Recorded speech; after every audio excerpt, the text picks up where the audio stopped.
ಚ ಯಮುನೆ ಚೈವ ಗೋದಾವರಿ ಸರಸ್ವತಿ ನರ್ಮದೆ ಸಿಂಧು ಕಾವೇರಿ ಜಲೇಸ್ಮಿನ್ ಸನ್ನಿಧಿಂ ಕುರು ಅಂತ ಹೇಳಿದ ತಕ್ಷಣ ಗಂಗೆ ಯಮುನೆ ಎಲ್ಲ ಪಂಚಪಾತ್ರೆಯಿಂದ ಉಕ್ಕಿ ಉಕ್ಕಿ ಹರಿದು ಮನೆಯಲ್ಲೆಲ್ಲ ನೀರು ಹರಿಯಕ್ಕೆ ಶುರುವಾಗುತ್ತೆ. ಅಮ್ಮ ಸಾಕು ಅಂತ ಹೇಳಿ ಆಮೇಲೆ ಎದ್ದು ಬಕೆಟಲ್ಲಿ ಬಟ್ಟೆಯಲ್ಲೆಲ್ಲ ಒರೆಸಿ ಆ ಉನ್ನತ ಸ್ಥಿತಿ ಪರ. That is great.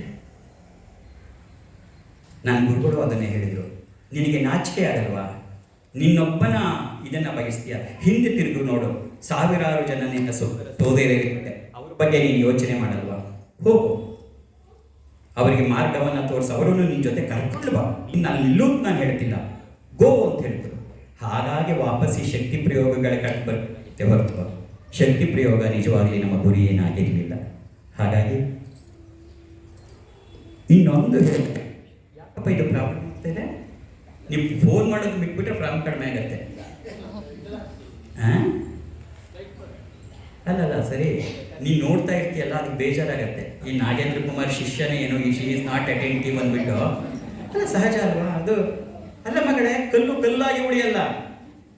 ನೀನು ಪೂಜೆ ಮಾಡೋಕ್ಕೋದ್ರೆ ಕಲ್ಲು ಕಲ್ಲಾಗಿ ಉಳಿಯಲ್ಲ, ಅದು ಭಗವಂತನಾಗ್ಬಿಡತ್ತೆ. ಅಂಥದ್ರಲ್ಲಿ ನೀನು ನೀನಾಗಿರಕ್ಕೆ ಸಾಧ್ಯವಾ? ಅದಕ್ಕೆ ಅದಕ್ಕೂ ಬೇಜಾರು ಮಾಡ್ಬೋದು. ಏನು he is not giving attention, why should ಅಂತಲೇ ನಿನ್ನ ಅಟೆನ್ಷನ್ ಮಾಡೋಕ್ಕೆ ಹಾಗೆ ಮಾಡ್ತಿರತ್ತೆ. ಇರಲಿ ಸಹ, ನಾನು ಅದೆಲ್ಲ ಹೇಳಿದ್ದು ನೀವು ಸದಾ ನೋಡೋದೇ ಇದ್ರಿ ಅದಕ್ಕೆ. ಹಾಗೆ ಶಕ್ತಿ ಪ್ರಯೋಗದಲ್ಲಿ ಒಂದು ಹೇಳ್ಬಿಟ್ಟೆ, ಇನ್ನೊಂದು ಹೇಳಬೇಕಿತ್ತಲ್ಲಿ ಮಿಸ್ ಮಾಡಿದೆ. ಒಂದು ಅಂದರೆ ಭಗವಂತ ನನ್ನನ್ನು ನಿನ್ನನ್ನು ಚೆನ್ನಾಗಿ ಇಟ್ಟಿದ್ದಾನೆ, ಚೆನ್ನಾಗೇ ಇಟ್ಟಿದ್ದಾನೆ, there is no doubt about it. ಆದರೆ ಕಲ್ಪನೆ ಮಾಡ್ಕೋಬೇಡ, ಕಣ್ಣು ತೆರೆದು ನೋಡು. ಇಡೀ ಪ್ರಪಂಚಾದ್ಯಂತ ಒಂದು ಸೆಕ್ಟಾರ್ ಜನ ಇದ್ದಾರೆ. ಯಾವ ಥರ ಇದ್ದಾರೆ ಅಂದರೆ, ಅವತ್ತು ದುಡಿದರೆ ಮಾತ್ರ ಅವರಿಗೆ ಊಟ, ದುಡಿದೇ ಇಲ್ಲ ಅವತ್ತು ಊಟ ಇಲ್ಲ. ಕೋಟಿ ಕೋಟಿ ಜನ ಇದ್ದಾರೆ ಪ್ರಪಂಚದಲ್ಲಿ ಆ ಥರದವರು. ಮಗು ನನ್ನ ನೋಡು ಬೇಜಾರಾಯ್ತಾ, ಮುಗಿಸ್ತೀನಿ. ಕೋಟಿ ಕೋಟಿ ಜನ ಇದ್ದಾರೆ, ಅವರು ಅವತ್ತು ದುಡಿದ್ರೆ ಊಟ ಉಂಟು, ಅವತ್ತು ದುಡಿದೇ ಇದ್ರೆ ಊಟ ಇಲ್ಲ. ನಾನು ಅವರನ್ನೆಲ್ಲ ಕರ್ಕೊಂಬಂದು, ಬನ್ನಿ ನಿಮಗೆ ಲಲಿತಾ ಸಹಸ್ರನಾಮ ಹೇಳ್ಕೊಡ್ತೀನಿ, ಒಳ್ಳೇದಾಗತ್ತೆ ನಿಮಗೆ. ನೀನು ಏನು ಮಾಡಿದ್ರು ಆಮೇಲೆ ಮಾಡಪ್ಪ. Why you are disturbing me again? I will give 10 minutes time, you will prepare it. ನನಗೇನಾಗತ್ತೆ ಅಂದರೆ ಆ ಥಾಟ್ ಲೈನ್ಸ್ ಹೊರಟೋಗ್ಬಿಟ್ರೆ, to bring back it is a strain formation. ನಿಜವಾದ ಸ್ಟ್ರೈನ್ ಆಗೋದು ಅಲ್ಲೇ, ವಾಪಸ್ ಬಂದು ಹೋಗೋದಿರತ್ತಲ್ಲ, ಓಡ್ತಾ ಇರೋ ಟ್ರೈನ್ ಹಂತದಾಗೆ.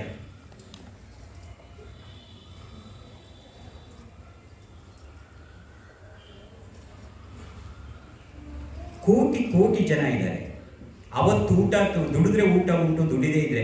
ಅವ್ರನ್ನ ನಾನು ಕರ್ಕೊಂಬಂದು, ನೀನು ಲಲಿತಾ ಸಹಸ್ರನಾಮ ಹೇಳು, ನೀನು ಓಂ ಹ್ರೀಂ ಪರಾಶಕ್ತಿಯ ನಮ ಹೇಳು, ನೀನು ದುರ್ಗಾ ಸಪ್ತಶತಿ ಮೊಸರನ್ನ ನೈವೇದ್ಯ ಮಾಡು, ಉಪ್ಪಾಕು ಪರವಾಗಿಲ್ಲ, ಆಮೇಲೆ ನಿನಗೆ ಒಂದು ಕಾಯಿ ಇಟ್ಬಿಟ್ಟು ಲಕ್ಷ್ಮೀ ಹೃದಯ ಮಾಡು, ಒಳ್ಳೇದಾಗತ್ತೆ ಅಂದ್ರೆ ಅವ್ರ ಸಾಧ್ಯನಾ? ಹಾಗಾದ್ರೆ ಅವ್ರ ಕತೆ ಏನು? ಅವ್ರು ಹೀಗೆ ಇಟ್ಬಿಡುದಾ? ಪಾಪ ಕಷ್ಟದಲ್ಲಿರೋರು ಈಗಲೇ ಕಷ್ಟದಲ್ಲಿದ್ದಾರೆ, ಇನ್ನೂ ಕಷ್ಟದಲ್ಲೇ ಇಟ್ಬಿಡ್ಲಿ. ಸುಮಾರಾಗಿರೋರಿಗೆ ನೀವು ಇದೆಲ್ಲ ಹೇಳ್ಕೊಟ್ಟು ಮುಂದುವರಿಸ್ಬಿಡಿ. ಪಾಪ ಅವ್ರ ಕತೆ ಏನು? ಅವ್ರ ಮನುಷ್ಯರಲ್ವಾ? ಅವರಿಗೆ ಭಗವಂತನ ಶಕ್ತಿ ಬೇಡವಾ? ನನ್ನ ಮನಸ್ಸಿನ ಯೋಚನೆ ಅಲ್ಲ. ಅಥರ್ವಣ ವೇದದ ಕಾಲದಲ್ಲಿ ಋಷಿಮುನಿಗಳಿಗೆ ಬಂತು ಈ ಯೋಚನೆ. ಇಂತಹ ಒಂದು ಜನಾಂಗ ಇದ್ದಾರೆ, ಅವರಿಗೆ ನಾವು ಏನು ಮಾಡಬೇಕು? ಉಳ್ಳವರಿಗೆ, ಜ್ಞಾನಿಗಳಿಗೆ, ಅರ್ಥ ಮಾಡ್ಕೊಳ್ಳೋರಿಗೆ ಬೀಜಾಕ್ಷರಗಳು, ಪಾರಾಯಣಗಳು, ಸ್ತೋತ್ರಗಳು, ಮಂತ್ರಗಳು ರಚನೆಗಳಾಗೋಯ್ತು. ಹಾಗಾದ್ರೆ ಅವ್ರಿಗೇನು ಮಾಡೋದು? ಎಷ್ಟು ಹೃದಯವಂತರು ನಮ್ಮ ಋಷಿಮುನಿಗಳು. ಅವರು ಯೋಚನೆ ಮಾಡಿದ್ರು. ಹಾಗೆ ಯೋಚನೆ ಮಾಡಿದವರು ಏನು ಮಾಡಿದ್ರು? ಮಂತ್ರದ ಶಕ್ತಿಯನ್ನು ತೆಗೆದು ಒಂದು ಪುಸ್ತಕದಲ್ಲಿ ತುಂಬಿಟ್ಬಿಟ್ರು. ಯತ್ರೈ ತತ್ಪುಸ್ತಕಂ ತಿಷ್ಠೆ ಲಕ್ಷ್ಮೀ ನಾರಾಯಣಾತ್ಮಕಂ ಭೂತ ಪೈಶಾಚ ಬೇತಾಲ ಭಯಂ ತತ್ರ ನ ಜಾಯತೆ. ಯಾರ ಮನೆಯಲ್ಲಿ ಈ ಪುಸ್ತಕ ಇರುತ್ತದೆಯೋ ಆ ಮನೆಯಲ್ಲಿ ಭೂತ, ಪಿಶಾಚಿ, ಬೇತಾಳ, ಯಾವುದೇ ಬಗೆಯ ನೆಗೆಟಿವಿಟಿ ಇರುವುದಿಲ್ಲ. ಎಲ್ಲ ದೋಷಗಳಿಂದಲೂ ಪರಿಹಾರವಾಗುತ್ತದೆ. ಪೂಜೆ ಮಾಡಬೇಕಾಗಿಲ್ಲ, ಪಾರಾಯಣ ಮಾಡಬೇಕಾಗಿಲ್ಲ, ಬುಕ್ ತೆಗೆದು ಓದಬೇಕಾಗಿಲ್ಲ. What you have to do? Just keep the book in your house. ನಿನ್ನ ಮನೆಯ ಪುಸ್ತಕ. ಯತ್ರೈ ತತ್ ಪುಸ್ತಕಂ ತಿಷ್ಠೆ. ಯಾರ ಮನೆಯಲ್ಲಿ ಈ ಪುಸ್ತಕ ಇರುತ್ತದೆಯೋ ಅಷ್ಟೇ ಹೇಳಿದ್ರು, ಓದು ಅಂತ ಹೇಳಲಿಲ್ಲ. ಅದನ್ನೇ ನಾವು ಪ್ರಿಂಟ್ ಹಾಕಿಸಿ ಅದನ್ನು ಕೊಡ್ತಾ ಹೋಗಬೇಕು. ಎಷ್ಟೋ ಜನದ ಕೈ ಕೆಲವು ಮಾಡೋಕ್ಕಾಗತ್ತೆ, ಆಮೇಲೆ ಕೆಲವು ಮಾಡೋಕ್ಕಾಗಲ್ಲ ಅಂಥೇಳಿ ಎತ್ರೆ ತತ್ಪುಸ್ತಕಂ ತಿಷ್ಟೇ ಲಕ್ಷ್ಮೀನಾರಾಯಣ ಅದನ್ನೇ ಪ್ರಿಂಟ್ ಹಾಕ್ಸ್ಕೊಡ್ತಾ ಇದ್ದು.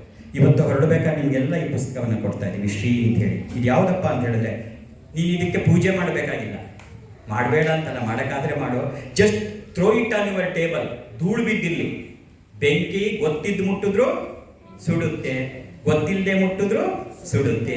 ನೀನು ಈ ಪುಸ್ತಕದ ಬೆಲೆ ಗೊತ್ತಿದ್ರು ನಿನಗೆ ಒಳ್ಳೇದಾಗತ್ತೆ, ಗೊತ್ತಿಲ್ಲದೆ ಯಾವುದೋ ಒಬ್ರು ಬಂದಿದ್ರು ಬಿಳಿ ಗಡ್ಡ ಪಟ್ಕೊಂಡು ಅದನ್ನು ಒಳ್ಳೇದಾಗತ್ತೆ ಅಂತ ಕೊಟ್ಟರು, ಟೇಬಲ್ ಮೇಲೆ ಇರುವಂಥ ಬಿಸಾಕು. It will do it has done results for the thousands of people.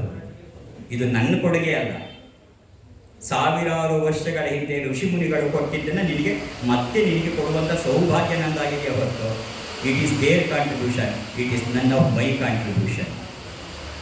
ಹೌದಂತೆ, ಮಳೆ ವರುಣನೂ ಒಪ್ಕೋತಾ ಇದ್ದಾನೆ, ಹೌದಪ್ಪ ಅದು ಅವ್ರ ಕೊಡುಗೆ, ನಿಜ ನಿಂದು ಅಂತ ಹೇಳ್ಕೊಬೇಡ ಅಂತೇಳಿ ನೋಡಿ ನಿಲ್ಲಿಸ್ಬಿಟ್ಟ. ಒಪ್ಕೊಂಡ ತಕ್ಷಣ it is the greatness of our rishis. ಅದನ್ನೇ ಇದನ್ನು ಕೊಡ್ತಾ ಇರೋದು. ಎತ್ರೆ ತತ್ ಪುಸ್ತಕ ಅಷ್ಟೇ. ಏನಪ್ಪ ಅಂದರೆ, ಇವತ್ತು ನೀನು ಪಾದಪೂಜೆ ಮಾಡ್ತಾರೆ, ಲಲಿತಾ ಸಹಸ್ರನಾಮ ಕುಂಕುಮಾರ್ಚನೆಯೂ ಆಗುತ್ತೆ.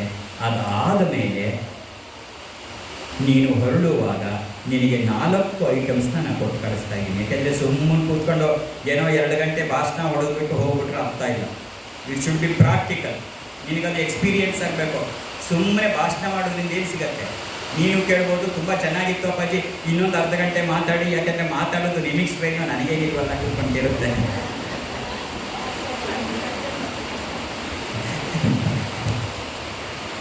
ಸೊ ಹಾಗಾಗಿ ನಮ್ದು ಹೇಳಿದ್ರೆ ಇದಕ್ಕೆ ಕನೆಕ್ಟ್ ಮಾಡೋಕ್ಕಾಗತ್ತೆ. ಈ ಭಗವಂತನ ಶಕ್ತಿಯನ್ನು ಯಾತಿಗೆ ಬೇಕಾದರೂ ತುಂಬಬಹುದು. ದೈವಿಕ ಶಕ್ತಿ ಅದೊಂದು ದೈವಿಕ ಕಲೆ, ಎಲ್ಲರಿಗೂ ಗೊತ್ತಿಲ್ಲ. ವೇದ ಓದಬಹುದು, ಪಾಂಡಿತ್ಯ ಪಡಿಬಹುದು, ಆಳವಾಗಿ ಅಧ್ಯಯನ ಮಾಡಬಹುದು, ತಪಸ್ ಕೂಡ ಮಾಡಬಹುದು. ಆದರೆ ಆ ದೈವಿಕ ಶಕ್ತಿಯನ್ನು ತೆಗೆದು ತುಂಬಿ ಬೇರೆ ಕಡೆಗೆ ಇಳಿದಿರುತ್ತಲ್ಲ, ಅದೊಂದು it is A divine art. ಅದನ್ನೇ ನನ್ನ ಗುರುಗಳು ನನಗೆ ಕಲಿಸ್ಕೊಟ್ಟಿದ್ದು ಕೂಡ ಅಷ್ಟೇ. It's A divine art. ಎಲ್ಲರೂ ಕೈಲೋದು ಸಾಧ್ಯವೇ ಇಲ್ಲ ಅದು. ಇವತ್ತಿನ ಇಡೀ ಭಾರತ ಹುಡುಕಿ ಬಂದರೆ ಒಂದು 5-10 ಜನನೂ ಸಿಗಲ್ಲ ಆ ಥರದ್ದು. ಏನಪ್ಪಾಜಿ ಹಾಗಂದ್ರೆ ಅಂದರೆ, ನಿಮ್ಗೆ ಉದಾಹರಣೆ ಹೇಳಿದ್ರೆ ಅದು ಅರ್ಥ ಆಗೋದು, ಇಲ್ಲೇ ಅರ್ಥ ಆಗಲ್ಲ. ಅದನ್ನು ಅರ್ಥ ಮಾಡಿಸ್ತಾ ಇದ್ರೆ ನಾವು ಕೊಟ್ಟರು ಅರ್ಥ ಇಲ್ಲ. ಹಿಂದೆ ಯುದ್ಧ ಮಾಡ್ತಿದ್ರು. ಹೇಗೆ ಯುದ್ಧ ಮಾಡ್ತಿದ್ರು? ಬಿಲ್ಲು ಬಾಣ. ಬಾಣ ಅಂದ್ರೇನು? ಒಂದಿಷ್ಟುದ್ದ ಕಡ್ಡಿ, ಮುಂದ್ಗಡೆ ಒಂದು ತ್ರಿಕೋನ ಇರೋದು, ಎಳೆದು ಬಿಟ್ಟರೆ ಹೋಗಿ ಯಾರಿಗಾದ್ರು ಚುಚ್ಚುದು. ಆಗ ಯುದ್ಧ ಮಾಡ್ತಿದ್ದು ಅಲ್ಲ. ಮುಂದೆ ಬಾ ಮಗು, ನೆನಿಬೇಡ, ಮುಂದೆ ಬಾ.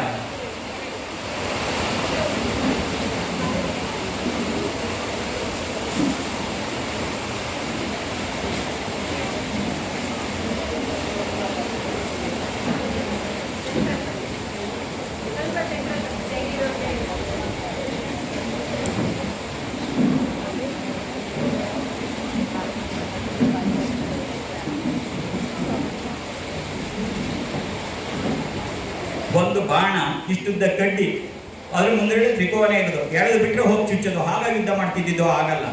ಆ ಬಾಣವನ್ನ ಹೆದೆಗೇರಿಸಿ ಅಗ್ನಿ ಮಂತ್ರವನ್ನ ಜಪಿಸಿ ಅದಕ್ಕೆ ಅಗ್ನಿಯ ಶಕ್ತಿಯನ್ನು ತುಂಬಿದ್ರೆ ಅದು ಅಗ್ನಾಸ್ತ್ರ ಆಗ್ತಿತ್ತು. ಅದೇ ಬಾಣಕ್ಕೆ ವರುಣ ಮಂತ್ರವನ್ನ ಜಪಿಸಿ ವರುಣನ ಶಕ್ತಿಯನ್ನು ತುಂಬಿದ್ರೆ ವರುಣಾಸ್ತ್ರ ಆಗ್ತಿತ್ತು. ಅದೇ ಬಾಣ ಇಟ್ಕೊಂಡು ಸುಬ್ರಹ್ಮಣ್ಯನ ಶಕ್ತಿಯನ್ನು ತುಂಬಿದ್ರೆ ನಾಗಾಸ್ತ್ರ ಆಗ್ತಿತ್ತು. ಹೀಗೆ ಶಸ್ತ್ರವನ್ನ ಅಸ್ತ್ರ ಮಾಡಿ ಯುದ್ಧ ಮಾಡ್ತಿದ್ರೆ ಹೊರತು ಎಳೆದು ಭಟ್ರ ಬಾಣ ಅಲ್ಲ ಅದು. ಯಾರು ಶ್ರೇಷ್ಠ ಬಿಲ್ಲುಗಾರ ಅಂದ್ರೆ, ಯಾರಿಗೆ ಶಕ್ತಿಯನ್ನು ತುಂಬುವ ಕಲೆ ಗೊತ್ತಿತ್ತು ಅವನು ಶ್ರೇಷ್ಠ ಬಿಲ್ಲುಗಾರನೇ ಹೊರತು ಯಾರು ಗುರಿಟ್ಟು ಹೊಡಿತಾನೆ ಅವನಲ್ಲ. ಹಾಗಾಗಿ ಭಗವಂತನ ಶಕ್ತಿಯನ್ನ ಹಾಗೆ ಅವರು ಬಾಣಕ್ಕೆ ತುಂಬಿ ಬಿಡ್ತಾ ಇದ್ರು. ಅದೊಂದು it is A divine art. ಹೀಗೆ ಲಲಿತಾ ಸಹಸ್ರನಾಮ ಕಳಿಸಿದ್ರು ನಾನು ಯಾರಿಗೆ ಬೇರೆಗೂ ಕಳಿಸ್ಬೇಡ ಅಂತ ಅಂತೀನಿ ಅಂದ್ರೆ, ನಾನೇನು ಗ್ರೇಟ್ ಅಲ್ಲ, ಆದ್ರೆ ಅದಕ್ಕೆ ಶಕ್ತಿ ತುಂಬಿ ಕಳಿಸಿರ್ತೀನಿ. You we can understand. Durga Saptashati ನನಗಿಂತ ಚೆನ್ನಾಗಿ ಹೇಳೋರಿದ್ದಾರೆ. ಯಾರಿಗೂ ಕಳಿಸ್ಬೇಡ ಅಂತ ಯಾಕೆ ಹೇಳ್ತೀನಿ ಅಂದ್ರೆ, ಅದನ್ನ ಸುಮ್ಮನೆ ಕಳಿಸಿರಲ್ಲ. ಅದಕ್ಕೆ ಹೇಗೆ ಬಾಣಕ್ಕೆ ಶಕ್ತಿಯನ್ನು ತುಂಬಿರ್ತಾರೆ ಹಾಗೆ ಶಕ್ತಿಯನ್ನು ತುಂಬಿ ಕಳಿಸಿರ್ತೀನಿ. You have to understand this basic point. ಆ ಶಕ್ತಿ ತುಂಬತಕ್ಕಂಥದ್ದು ಒಂದು ಕಲೆ. ಬೇಡ ಬರೀ ಒಂದು ಹಾಡಿಗೆ ತುಂಬಿ ಕಳಿಸಿದೆ, 100 ಜನಕ್ಕೆ ಅದು ಪ್ರಯೋಜನ ಆಗೋಯ್ತು. ಚಿಂತ್ಯಾಕೆ ಮಾಡುತ್ತಿ ಚಿನ್ಮಯನಿದ್ದಾನೆ ಅಂತ, ಅದು ಹಾಡಲ್ಲ. ಏನು ಹಾಡು ಇವತ್ತು ನಾನು ಬರ್ದಿದ್ದ, ಯಾರೋ ಮಹಾತ್ಮರು ಆಗ್ಲೇ ಹೇಳಿದ್ದು. ನೀವೇನ್ ಮಾಡಿದ್ರೆ ಅದಕ್ಕೆ ಶಕ್ತಿ ಬಾಣ ಬಿದ್ದಿತ್ತು, ಅದಕ್ಕೆ ಶಕ್ತಿ ತುಂಬಿದೆ, ಹೊಡೆದೆ, ಶಕ್ತಿ ಪ್ರಯೋಗ. ಒಂದು ಹಾಡಿಗೂ ಕೂಡ ಒಂದು ಪುಸ್ತಕ. ಅದು ಯಾಕೆ ಹೇಳ್ತಿದ್ದೀನಿ ಅಂದರೆ ಎಲ್ಲೆಲ್ಲ ಬೇಕಾದರೂ ದೈವಿಕ ಶಕ್ತಿಯಲ್ಲಿ it's an art. If you know that art you can experience that. ಹಾಗಾಗಿ ಆ ಪುಸ್ತಕದಲ್ಲೂ ತುಂಬಿಟ್ರು, ಯತ್ರೈತತ್ ಪುಸ್ತಕಂ ತಿಷ್ಟೇ ಲಕ್ಷ್ಮೀನಾರಾಯಣಾತ್ಮಕ. ಅದಿದ್ರೆ ಕೆಲಸ ಮಾಡುತ್ತೆ. ನಿನಗೆ 4 ವಸ್ತುಗಳನ್ನು ಕೊಡ್ತಾ ಇದ್ದೀನಿ. ಒಂದು, ನಿನಗೆ ಇವತ್ತು ನಮಸ್ಕಾರ ಮಾಡೋಕ್ಕೆ ಬಂದಾಗ 20 ರೂಪಾಯಿನ ನೋಟ್ ಕೊಡ್ತಾ ಇದ್ದೀನಿ. ಅದು ದುಡ್ಡಲ್ಲ, ಅದು ನಿನಗೆ ಶಕ್ತಿಯನ್ನು ತುಂಬಿ ಕೊಡ್ತಾ ಇದ್ದೀನಿ. ಅದನ್ನು ಇಟ್ಕೊಂಡು ನೀನು ಏನು ಅನ್ಕೋತಿ ಅದು ನಡೆಯುತ್ತೆ. ನೀನು ಇವತ್ತೇ ಹೋಗೋದ್ರೊಳಗೆ ಟೆಸ್ಟ್ ಮಾಡು. ಟೆಸ್ಟ್ ಮಾಡದೆ ಯಾವುದೂ ಒಪ್ಕೋಬೇಡ. ನಾನು ಭಗವಂತನೇ ಆಗಲಿ ಗುರುಗಳನ್ನೇ ಆಗಲಿ ಟೆಸ್ಟ್ ಮಾಡದೆ ಒಪ್ಕೊಂಡವನಲ್ಲ. ನರೇಂದ್ರನು ಕೂಡ ರಾಮಕೃಷ್ಣರನ್ನು ಸೀದಾ ಒಪ್ಕೊಳ್ಳಿಲ್ಲ, ಅನೇಕ ಟೆಸ್ಟ್ಗಳನ್ನು ಮಾಡೇ ಒಪ್ಕೊಂಡಿದ್ದು. ಅದರಿಂದ ಯು ಕ್ಯಾನ್ ಟೆಸ್ಟ್ ಇಟ್. ಅದು ಯಾಕೆ 20 ರೂಪಾಯಿ ನೋಟಲ್ಲೇ ತುಂಬಿರೋದು ಆ ಶಕ್ತಿನ ಅಂದರೆ, ಬೇರೆ ಯಾವುದೋದ್ರಲ್ಲಿ ತುಂಬಿಟ್ರೆ ನೀನು ಎಲ್ಲೋ ಇಟ್ಬಿಡ್ತೀಯ. ಆದರೆ ಯಾರೇ ಒಬ್ಬರು ಅದನ್ನು ದುಡ್ಡು ಅಂದರೆ ಎಲ್ಲೂ ಇಡಲ್ಲ, ಜೋಪಾನವಾಗಿ ಇಟ್ಕೊತಾರೆ. ಅದು ಮನುಷ್ಯನ ಸಹಜವಾದ ಪ್ರಕ್ರಿಯೆ ಅಲ್ವಾ. ಹಾಗಾಗಿ ಅದನ್ನು ಯಾತ್ಯಾತ್ರಲ್ಲೋ ಕೊಡೋ ಬಂದು ದುಡ್ಡಲ್ಲಿ ಕೊಟ್ಟರೆ ಸೇಫಾಗಿ ಇಟ್ಟಿರ್ತಾರೆ. ಅಯ್ಯೋ ಅಪ್ಪಾಜಿ ಕೊಟ್ಟಿದ್ದು ಅಂತ ಇಟ್ಕೋತಾರೆ. ಆದರೆ ಅದನ್ನು ತಗೊಂಡೋಗಿ ಅಯ್ಯೋ ನಮ್ಮ ಅಪ್ಪಾಜಿ ಕೊಟ್ಟಿದ್ದು ಅಂತ ದೇವ್ರ ಮುಂದೆ ಇಟ್ಕೊಳ್ಬೇಡ. ನಮ್ಮ ಅಪ್ಪಾಜಿ ಕೊಟ್ಟಿದ್ದು ಅಂತ ಬೀರು ಒಳಗಿಡಬೇಡ. ನಿನ್ನ ಜೊತೆ ಇಟ್ಕೊಂಡಿರಬೇಕು. ಎಲ್ಲಿ ನೀನು ಹೊರಕ್ಕೆ ಹೊರಡುವಾಗಲೂ ಗಂಡಸರಾಗಲಿ ಹೆಂಗಸರಾಗಲಿ ಅದು ದೈವ ಶಕ್ತಿ ನಿನ್ನನ್ನು ಕಾಪಾಡುತ್ತೆ. ಎರಡನೇದು, ನೀನೇನು ಅನ್ಕೊಂಡು ಹೋಗ್ತೀಯ ಅದು ನಡೀತಾ ಹೋಗ್ಬಿಡುತ್ತೆ. ದಿಸ್ ಇಸ್ ಎ ಪ್ರಯೋಗ. You have to enjoy it and experience. First point. ಎರಡನೇ ಪಾಯಿಂಟು, ನಿನಗೆ ಈ ಕುಂಕುಮಾರ್ಚನೆಗೆ ಶ್ರೀಚಕ್ರದ ಕಾರ್ಡನ್ನು ಕೊಡುತ್ತೆ, ಲ್ಯಾಮಿನೇಟೆಡ್ ಕಾರ್ಡನ್ನು. ಅದನ್ನು ಮನೆಯಲ್ಲಿ ದೇವರ ಮುಂದೆ ಇಡು, ದೇವರ ಮನೆಯಲ್ಲಿ ಇಡು. ಯಾಕೆಂದರೆ ಶ್ರೀಚಕ್ರ ಎಷ್ಟು, ಯಾವುದು ಶ್ರೀಚಕ್ರ ಗೊತ್ತಾದೋ, ಯಾವುದೋ ಒಂದು ಡೌನ್ಲೋಡ್ ಮಾಡಿರೋದಲ್ಲ. ನಾನು ನಿತ್ಯ ಪೂಜೆ ಮಾಡುವ ಶ್ರೀಚಕ್ರದ ಫೋಟೋನೇ ನಿನಗೆ ಕೊಡ್ತಾ ಇರೋದು. ಉದ್ದೇಶ ಏನಂದರೆ ನಾನು ಅಲ್ಲಿ ಶಕ್ತಿ ತುಂಬಿದಾಗೆಲ್ಲ ಇಲ್ಲಿ ಬರ್ತಾ ಇರುತ್ತೆ. It is inter connected. ನಾನು ಅದನ್ನು ಎಕ್ಸ್ಪ್ಲೈನ್ ಮಾಡಲ್ಲ ಹೌ ಇಟ್ ಈಸ್ ಅಂತ. It's A inter connected. ಅದಕ್ಕೋಸ್ಕರ ಅದನ್ನೇ ಕೊಡ್ತಾ ಇರೋದು. ಮೂರನೇದು, ಯಾರಿಗೆ ಅನಾರೋಗ್ಯ ಅನಿಸುತ್ತೆ ಅವರಿಗೆ ಸುಬ್ರಹ್ಮಣ್ಯ ಸ್ತೋತ್ರ ಮಾಡೋಕ್ಕೆ ಹೇಳಿದರೆ ನಾನೇ ಶ್ರೀಚಕ್ರಕ್ಕೆ ಅರ್ಚನೆ ಮಾಡಿ ಸುಬ್ರಹ್ಮಣ್ಯ ಸ್ತೋತ್ರ, ನವಾರ್ಣ ಮಂತ್ರ, ರಹಸ್ಯ ಮಂತ್ರ, ಸಿದ್ಧಿ ಮಂತ್ರದಿಂದ ಶಕ್ತಿ ತುಂಬಿರೋ ಅರಿಶಿನ ಕೊಡ್ತಿದ್ದೀನಿ. ಒಂದು ಪ್ಯಾಕೆಟ್ ಯಾರಿಗೆ ಬೇಕೋ ಅವ್ರು ಮಾತ್ರ ಇಸ್ಕೊಂಡೋಗಿ, ಜಾಸ್ತಿನೂ ಇಲ್ಲ. ಅದನ್ನು ರಾತ್ರಿ ಮಲಗುವಾಗ ಒಂದು ಚಿಟಕಿ ತಗೊಂಡು 1/4 ಲೋಟ ಹಾಲಲ್ಲಿ ಅಥವಾ ನೀರಲ್ಲಿ ಹಾಕಿ ಕುಡಿದ್ಬಿಟ್ಟು ಮಲಗಿದ್ರೆ 5 ದಿನ, ಮತ್ತು 5 ದಿನ ಗ್ಯಾಪ್ ಇಟ್ಟು ಮತ್ತೆ 5 ದಿನ, 5 ಡೇಸ್ ಗ್ಯಾಪ್, 5 ಡೇಸ್. ಫಸ್ಟ್ ರೌಂಡಲ್ಲೇ ಹುಷಾರಾಗ್ತಾರೆ. ತುಂಬ ಪ್ರಾಬ್ಲಮ್ಗಳಿರ್ತಾರೆ 2-3 ರೌಂಡ್ಸ್ 4 ರೌಂಡ್ಸ್ ಒಳಗೆ ಡೆಫಿನೆಕ್ಟಾಗಿ ಕ್ಲಿಯರ್ ಆಗುತ್ತೆ. That is the divine power. ಅದು ಅರಿಶಿನ ಉಳ್ಕೊಂಡಿಲ್ಲ, ಅದು ಅರಿಶಿಣದ ಮೂಲಕ ಇರ್ತಕ್ಕಂಥ ದೈವಿಕವಾದಂಥ ಶಕ್ತಿ. ಇನ್ನು 4ನೇದೇನಪ್ಪ ಅಷ್ಟೇನಾ? ಶ್ರೀ ಪುಸ್ತಕ. ಆಗಲೇ ಹೇಳಿದೆ, ಶ್ರೀ ಪುಸ್ತಕ ಬಂದು ಕೊಡ್ತಿದ್ದೀನಿ. ಇದಿಷ್ಟಕ್ಕೂ ನಾನು ಯಾವುದೇ ದುಡ್ಡನ್ನು ತಗೋತಿಲ್ಲ. ನಿನ್ನ ಕಾಣಿಕೆ ಹತ್ರ ಕೊಟ್ಟರೆ ಕೊಡ್ಬೋದು, ಬಿಟ್ಟರೆ ಬಿಡ್ಬೋದು. ನಿನಗೆ ಬೇಕೋ ಬೇಡವೋ ಬಲವಂತವಾಗದು ತುಂಬಿ ಕಳಿಸ್ತೀನಿ ನಾನು. Because I know what is it's power. ಆದರೆ ಇನ್ನೊಂದನ್ನು ನಾವು ಕೊಡ್ತಾ ಇದ್ದೀವಿ. ಅಪ್ಪಾಜಿ ನಮಗೆ ನಿಮ್ಮ ಫೋಟೋ ಬೇಕು, ನಿಮ್ಮ ಕಣ್ಣು ನೋಡ್ಕೊಂಬಿಟ್ರೆ ಎಲ್ಲ ಆಗತ್ತೆ ಅಂತ ಯಾರ್ಯಾರು ಹೇಳ್ತಾರೆ ಅಂತ. ನಿಮ್ಮ ಕಣ್ಣೇ ಕೊಡಿ ಅಂತಂದರೆ ಕಣ್ಣು ಕೊಡೋಕ್ಕಾಗಲ್ಲ, ಕಣ್ಣಿನ ಫೋಟೋ ಕೊಡ್ತಾರೆ. ಆದರೆ ಫೋಟೋಕ್ಕೆ ಮಾತ್ರ ಚಾರ್ಜ್ ಮಾಡ್ತೀನಿ. ಈಗ ಯಾವುದಕ್ಕೂ ಚಾರ್ಜ್ ಇಲ್ಲ. ಯಾಕೆಂದರೆ ಇದು ನನ್ನ ಪ್ರೀತಿಯ ಪ್ರೇಮದ ಕೊಡುಗೆ ಮಗಳಿಗೆ. ಈಗಂದ ತಕ್ಷಣ ಫಸ್ಟ್ ಸೆಷನ್ನಲ್ಲೇ ಯಾರೋ ಒಬ್ಬರು ಕೇಳಿಬಿಟ್ರು, ತುಂಬ ಕ್ಲೋಸ್ ಆಗಿರೋರು, ಅಪ್ಪಾಜಿ ನೀವು ಕಮರ್ಷಿಯಲ್ ಆಗಿಬಿಟ್ರಲ್ಲ, ಫೋಟೋಕ್ಕೆ ದುಡ್ಡಿಸ್ಕೊತೀನಿ ಅಂತಿದ್ದೀರಿ. ಹಾಗಲ್ಲ ಮಗಳೇ, ಅಫ್ಕೋರ್ಸ್ ಫೋಟೋಕ್ಕೆ ಅದಕ್ಕೂ ದುಡ್ಡು ಖರ್ಚಾಗತ್ತೆ. ನಾನು 2ನೇ ಪ್ರಶ್ನೆ ಆದರೂ ಕೊಡಿ. ನೋಡು, ಇವು ಬಿಸಿಲು ಬಂತು, ಆ 6 ಬಟ ತೋರಿಸಿ ನಾನು ನೋಡಿ ಇದ್ದೀನಿ ಅಂತ. ನೋಡಿ ಹೂ ಇಟ್ ಎಸ್ ಹ್ಯಾಪನ್ಸ್. ಅದಕ್ಕೆ ಹೇಳಿದ್ದು, ಅವನು ಮೊಬೈಲಿಗೆ ಬಂದು ಕೂತ್ಕೊಂಡೆ, ಇವಾಗ ನೋಡಿ ಮೈಕೈ ನೋಡಿ ಡಿಸ್ಟರ್ಬ್ ಆಗ್ತೀನಿ. ಇಷ್ಟಕ್ಕೆಲ್ಲ ಇವತ್ತೇನಾದ್ರು ನಡೀತಿದ್ರೆ ಮೂಲ ಪುರುಷ ಸಂಗಮೇಶ್ ಭಾರದ್ವಾಜ್ ಈಸ್ ರೆಸ್ಪಾನ್ಸಿಬಲ್. ಯಾಕೆ ನನಗೆ ಏನು ಬೇಕಿರಲಿಲ್ಲ, ನಾವು ಹೊರಕ್ಕೂ ಹೊರಡೋಲ್ಲ, ನನ್ನ ಪಾಡಿಗೆ ನಾನು ಚೆನ್ನಾಗಿದ್ದೆ.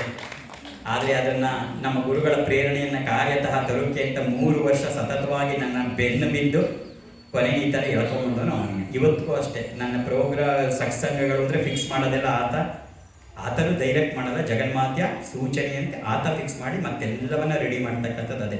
ಇವಾಗ ನಾನು ಹೇಳಿದೆ ಫೋಟೋಗಳು ಯಾಕಪ್ಪ ಅನ್ನಿಲ್ಲ, ನಿಮಗೆ ಗೊತ್ತಿಲ್ಲ, ನಿಮಗೆ ಬೇಡದೇ ಇರ್ಬೋದು, ಆದರೆ ಜನಕ್ಕೆ ಬೇಕಾಗತ್ತೆ.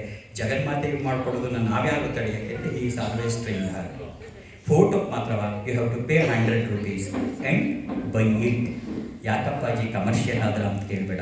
ಇದೊಂದು ಘಟನೆ ಹೇಳಿ ಖಂಡಿತ ಮಾತು ಮುಗಿಸ್ತೀನಿ. ಖಂಡಿತ ಮಾತು ಮುಗಿಸ್ತೀನಿ ಅಪ್ಪಾಜಿ.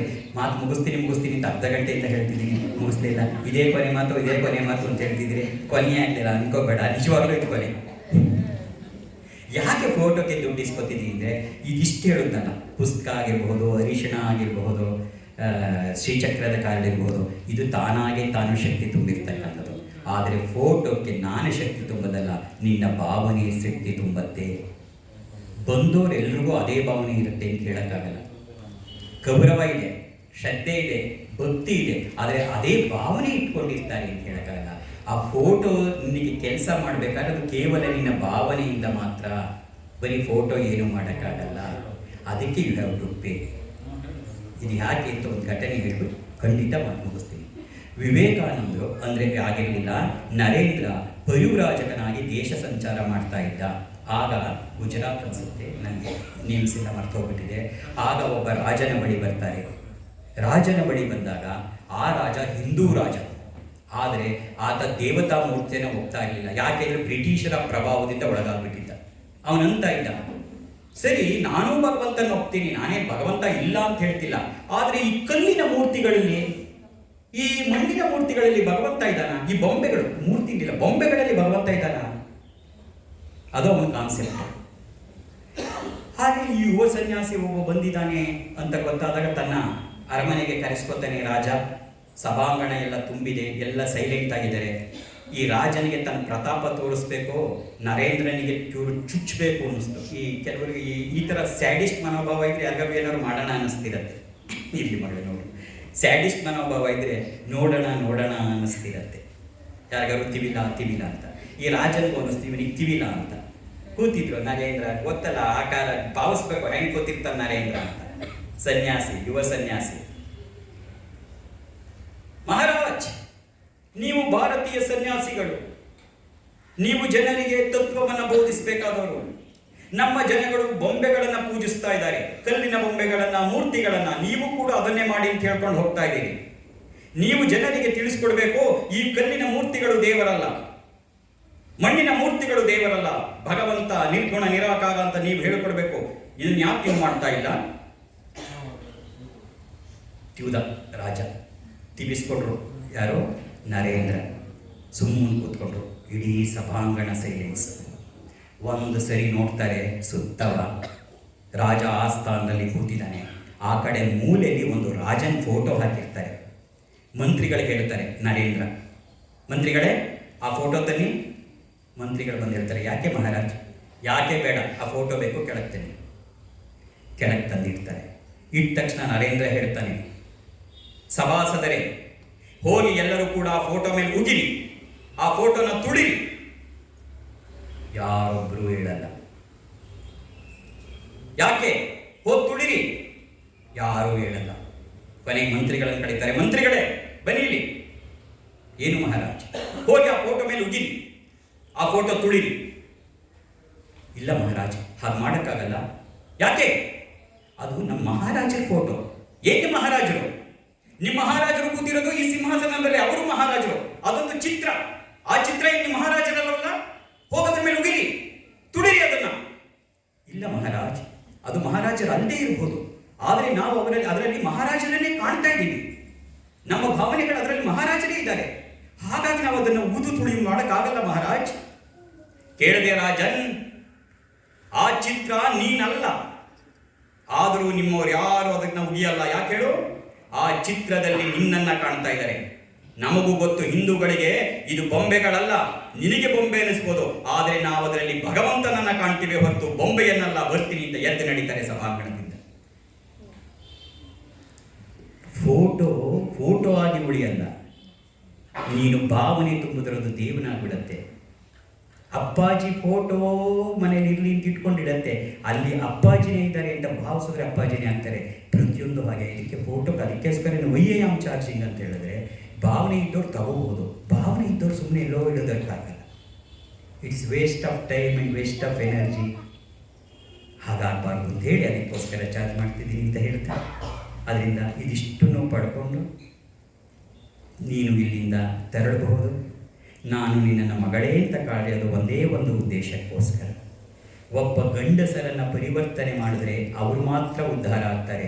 ಆದರೆ ಒಬ್ಬ ಹೆಂಗಸು ಪರಿವರ್ತನೆಯಾಗಿ ಆಧ್ಯಾತ್ಮಿಕ ಮಾರ್ಗಕ್ಕೆ ಬಂದರೆ ಅವಳ ಇಡೀ ಕುಟುಂಬ ಅಲ್ಲ, ಅವಳ ಮುಂದಿನ ಪರಂಪರೆ ಜನರೇಷನ್ ಕೂಡ ಅದನ್ನು ಬರುತ್ತೆ.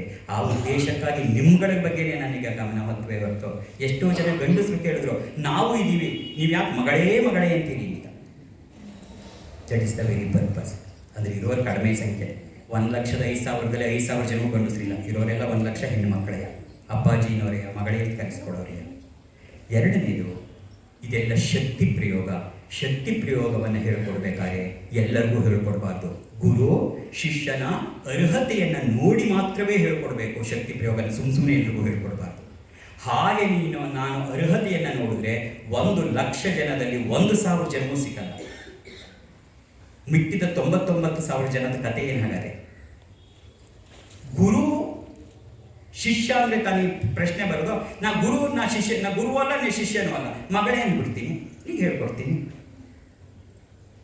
ನೀವು ಮಾಡಿದ್ರೆ ನೀವು ತೊಂದರೆ ಆಗತ್ತೆ, ಬಲ್ಲಿ ಬಿಡು, ನನಗೆ ತಾನೇ ತೊಂದರೆ, ನಾನು ಬಂದು ಅನುಭವಿಸ್ಕೋತೀನಿ ನನ್ನ ಮಗಳಿಗೋಸ್ಕರ.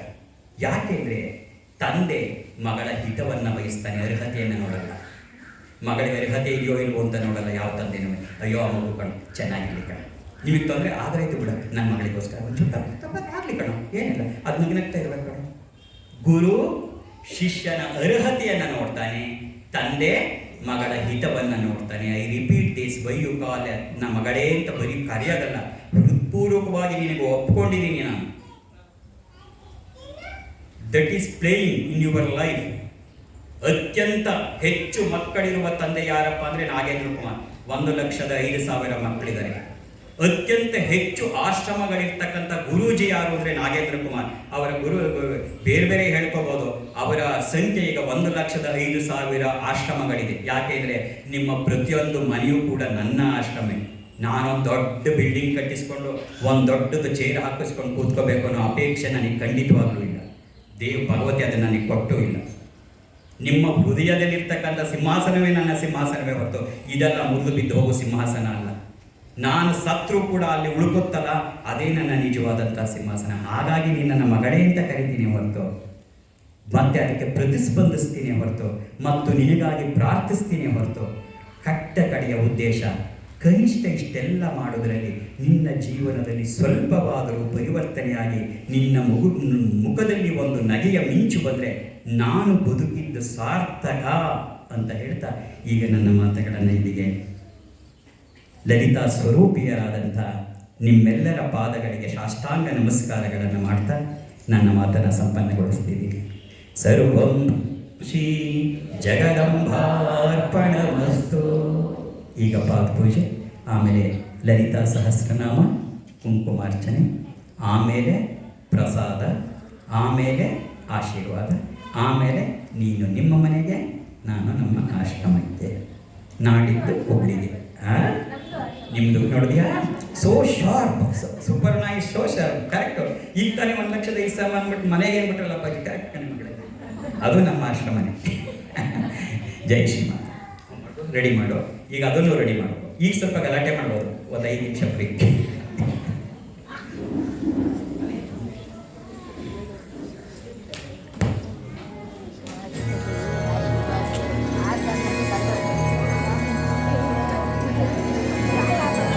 चिंता विघ्न विनाशिनी कमलासने ಯಾರಿಗೋ ನೀನು ಇಲ್ಲಿ ಫಸ್ಟ್ ಪಾತ್ ಪೂಜೆ ಮಾಡೋದು ಅಂತ ಹೇಳಿದೆ. ಯಾಕೆ ನಿನಗೆ ಯಾರು माता अर्ज सुनी ने अवतरी हे भगवती के जो भेद दैत्य विहारणी देवी माता कर जो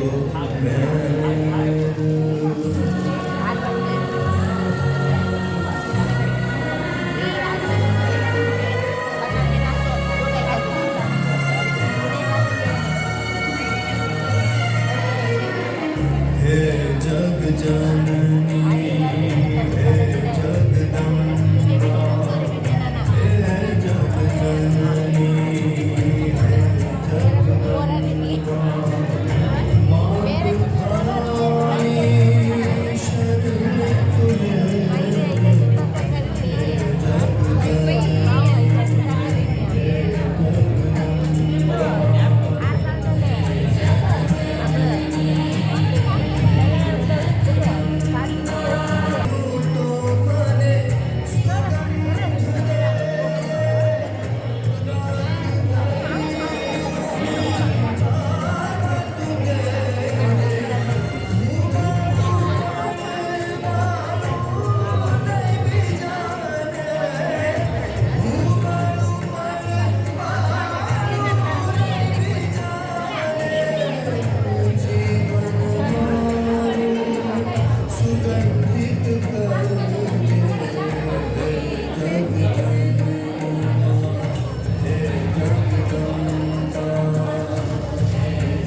ತ್ರಿಪುರ ಸುಂದರಿ ಮಾ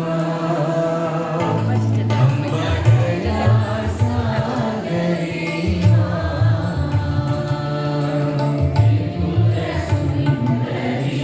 ಮಾ. ಅಲ್ಲೇ ಬರ್ತಾ ಅಲ್ಲೇ ಇದೆ.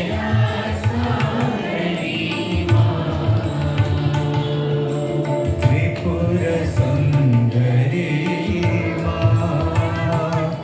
ಅಂಬಗಯ ಸಾಗರಿ ಮಾ. ನೀವಿರೋ ಜಾಗಕ್ಕೆ ಬರ್ತಾರೆ, ದಯವಿಟ್ಟು ಯಾರಿಗೇನೆ ಈ ಕಡೆಗೆ ಬರಬೇಡಿ. ಜೈ ಶ್ರೀರಾಮ್.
ತ್ರಿಪುರ ಸುಂದರಿ ಮಾ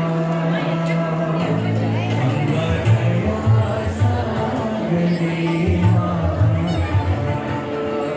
ತ್ರಿಪುರ ಸುಂದರಿ ಮಾ ಅಂಬದಯಾ ಸಾಗರಿ ಮಾ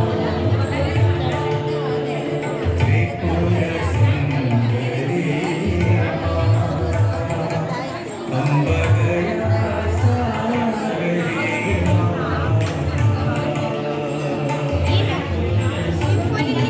ವರ್ಷಕ್ಕೆ ವರ್ಷ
ಹೋಗಲ್ಲ ಅವಳ ಶ್ರೀನಿವಾಸ್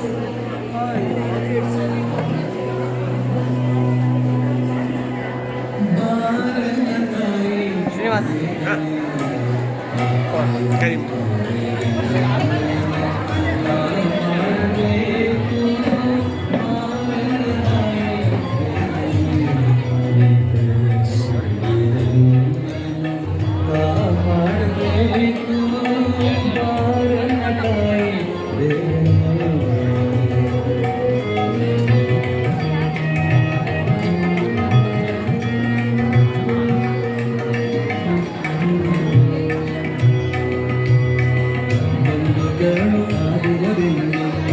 ಜೈ ಶ್ರೀಮಾತಾ. ಈಗ ಎಲ್ಲರೂ ಕೂತ್ಬಿಡಿ. ಅಪ್ಪಾಜಿಯವರ ಕಣ್ಣನ್ನೇ ದೃಷ್ಟಿಸಿ ನೋಡಿ.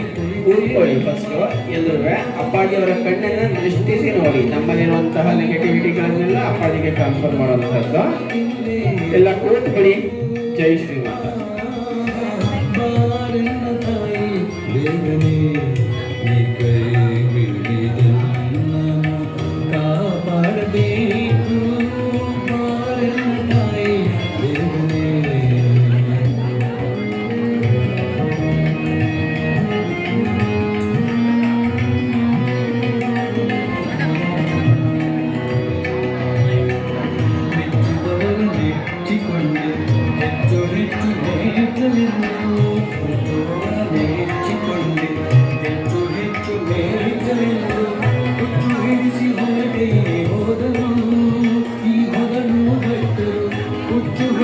ಹೊರಟೆ